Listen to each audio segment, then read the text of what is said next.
بزرگوں، ساتھیوں، ماں اور بہنوں، السلام علیکم ورحمۃ اللہ وبرکاتہ۔ اس سے پہلے کہ پروگرام کا باقاعدہ آغاز کیا جائے، میں آپ بزرگوں سے یہ کہنا چاہتا ہوں کہ جو قوم اپنے بچوں پر توجہ نہیں دیتی اور ان کے مستقبل کی فکر نہیں کرتی، وہ قوم اندھیروں میں بھٹکتی رہتی ہے۔ اسلامی سوسائٹی نے بچوں کی فکر کی اور اپنے بچوں کے لیے دینی تعلیم اور تربیت کا انتظام کیا تاکہ ان کے کردار سازی کے ساتھ ساتھ ان کے اندر خود توانائی پیدا کی جائے۔ یہاں بچوں کو تاریکی سے بچا کر روشنی کا مسافر بنایا جا سکے اور یہ بچوں والدین کے لیے سب کا جاری ہو سکے۔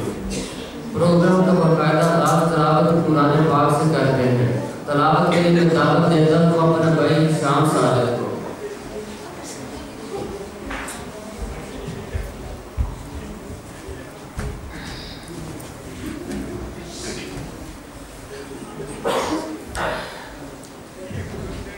أعوذ بالله من الشيطان الرجيم بسم الله الرحمن الرحيم يا أيها المزمل قم الليل إلا قليلا نصفه وانقص منه قليلا أو زد عليه ورتل القرآن ترتيلا بسم الله الرحمن الرحيم يا أيها المزمل قم الليل إلا قليلا نصفه وانقص منه قليلا أو زد عليه ورتل القرآن ترتيلا إنا سنلقي عليك قولا ثقيلا إن ناشئة الليل هي أشد وطئا وأقوم قيلا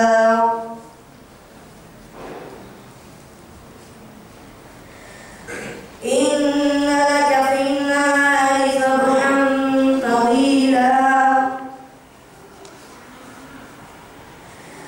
واذكر اسم ربك وتبتل إليه تبتيلا واذكر اسم ربك وتبتل إليه تبتيلا رب المشرق والمغرب لا إله إلا هو فاتخذه وكيلا صدق الله العظيم جزاک اللہ۔ ذکر خدا کرے ذکر مصطفیٰ نہ کرے، میرے منہ میں ہو ایسی زبان خدا نہ کرے۔ نعت رسول محبوب صلی اللہ علیہ وسلم پیش کرنے کے لیے میں دعوت دیتا ہوں اپنے بھائی بشارت علی کو کہ وہ آیا نعت رسول محبوب پیش کرے۔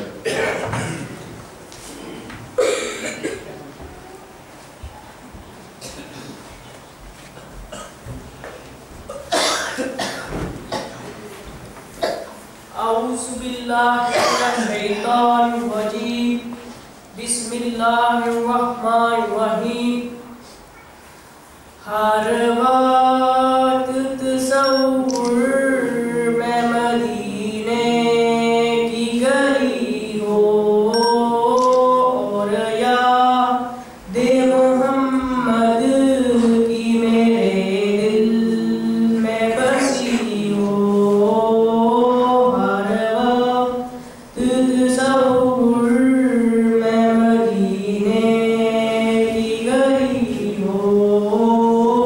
اور یا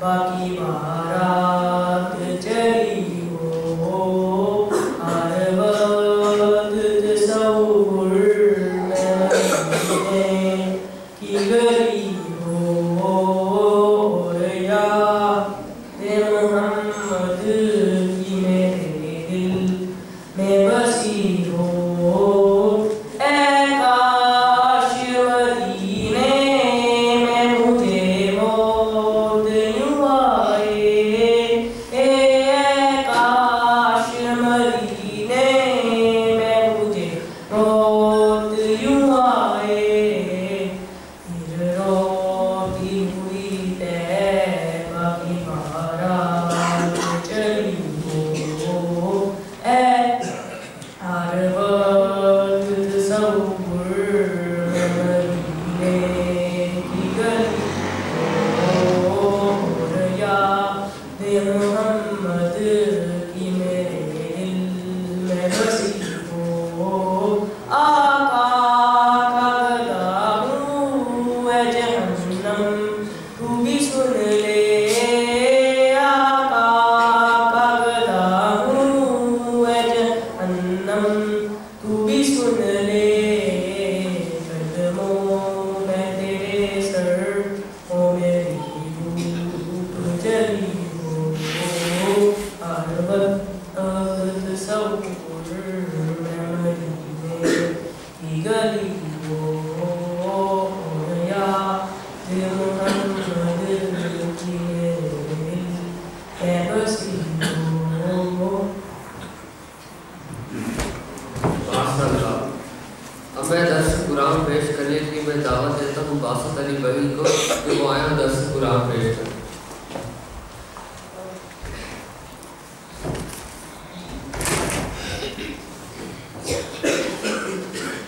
الحمدللہ رب العالمین الصلاة والسلام علی سید الانبیاء والمرسلین وعلی آلہ واصحابہ اجمعین اما بعد فاعوذ باللہ من الشیطان الرجیم بسم اللہ الرحمن الرحیم اذا زلزلت الارض زلزالها واخرجت الارض اثقالها وقال الانسان ما لها يومئذ تحدث أخبارها بأن ربك أوحى لها يومئذ يصدر الناس أشتاتا ليروا أعمالهم فمن يعمل مثقال ذرة خيرا يره ومن يعمل مثقال ذرة شرا يره قال الله تعالى إن القرآن العظيم إن الله وملائكته يصلون على النبي يا أيها الذين آمنوا صلوا عليه وسلموا تسليما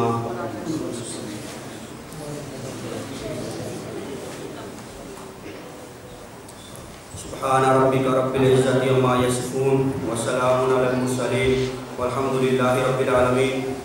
میرے نہایت بزرگوں دوستوں اور میرے بھائیوں السلام علیکم ورحمۃ اللہ وبرکاتہ. میں نے آپ کے سامنے سورہ زلزال کی آیات کی تلاوت کا شرف حاصل کیا.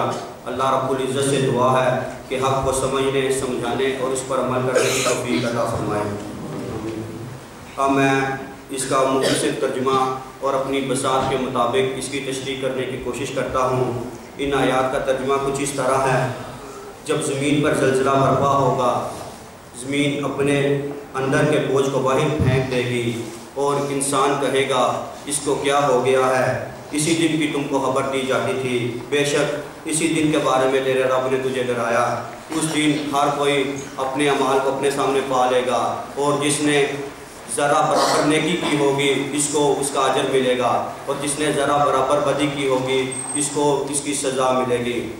ان آیات پر غور کرتا ہوں تو کام جاتا ہوں میری رہنمائی کے لیے تو یہی کافی ہے کہ جس نے ذرا برابر نیکی کی ہوگی اس کو اجر ملے گا اور جس نے ذرا برابر بدی کی ہوگی اس کو سزا ملے گی. میں آپ سے اگر پوچھنے کی جسارت کروں کہ میرے سمیت آپ میں سے کون ہے جو قرآن کے بارے میں غور و فکر کرتا ہے، اس کو سمجھنے اور اس پر عمل کرنے کی کوشش کرتا ہے، یقیناً اس کا جواب نفی میں ہوگا. دوستو، ہم دنیاوی خواہشات میں اتنے الجھے ہوئے ہیں کہ کبھی وقت ہی نہیں ملتا کہ قرآن کو سمجھیں. قرآن کی اس صورت میں قیامت کے ہولناک منظر کی نشاندہی کی گئی ہے۔ اسی طرح کا مضمون آپ کو قرآن پاک کی سورہ القاریہ اور سورہ انفطار میں ملے گا۔ ابھی پچھلے دنوں پاکستان اور کچھ اور ممالک میں زلزلہ آیا، یا آپ 2005 کے زلزلے کو لیں کہ کس قدر تباہی و بربادی مقدر بنی۔ آج بھی لوگ اس دن کو یاد کرتے ہیں تو کام جاتے ہیں۔ پچھلے دنوں بھی لوگ کلمہ شریف کا ورد کرتے ہوئے گھروں سے نکل آئے، ان پر خوف و ہراس طاری ہو گیا۔ مگر اس دن کے بارے میں سوچے تو صحیح جس کے بارے میں اللہ رب العزت نے خود زلزلہ کہا۔ سوچے تو صحیح جس دن ہر طرف نفسا نفسی ہوگی، اللہ کے انبیاء اس امان کی تلاش میں ہوں گے، تو ہماری کیا حالت ہوگی جب شفاعت کا تاج نبی کریم صلی اللہ علیہ وآلہ وسلم کو پہنایا جائے گا، ہم کس طرح ان کا سامنا کریں گے۔ ایک حدیث پاک کا مفہوم ہے کہ حضور صلی اللہ علیہ وسلم فرماتے ہیں کہ میں تمہیں پکڑ پکڑ کر آگ کے گلے سے بچانے میں کی کوشش کرتا ہوں، لیکن تم پھر بھی گر جاتے ہو۔ کیا ہم نے کبھی قرآن کا حق ادا کیا؟ قرآن تو ہم سے یہی فریاد کرتا ہے کہ تاکیچوں میں سجایا جاتا ہوں، دھو دھو کے پلایا جاتا ہوں۔ تاکیچوں میں سجایا جاتا ہوں، دھو دھو کے پلایا جاتا ہوں، جب کول و قرار کی باری آتی ہے تو ہاتھوں میں اٹھایا جاتا ہوں۔ دوستو یہ حقیقت ہے کہ ہم قرآن کے ساتھ کچھ ایسا ہی کر رہے ہیں۔ آئیے اللہ سے عہد کریں کہ قرآن کو اس طرح سمجھیں کہ اللہ تعالی ہم سے راضی ہو جائے اور اس کے پیارے حبیب صلی اللہ علیہ وسلم کی شفاعت کے حقدار ٹھہریں۔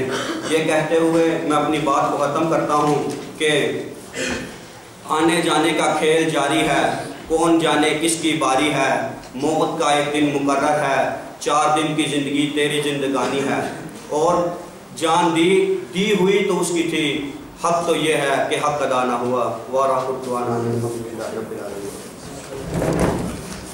جزاک اللہ۔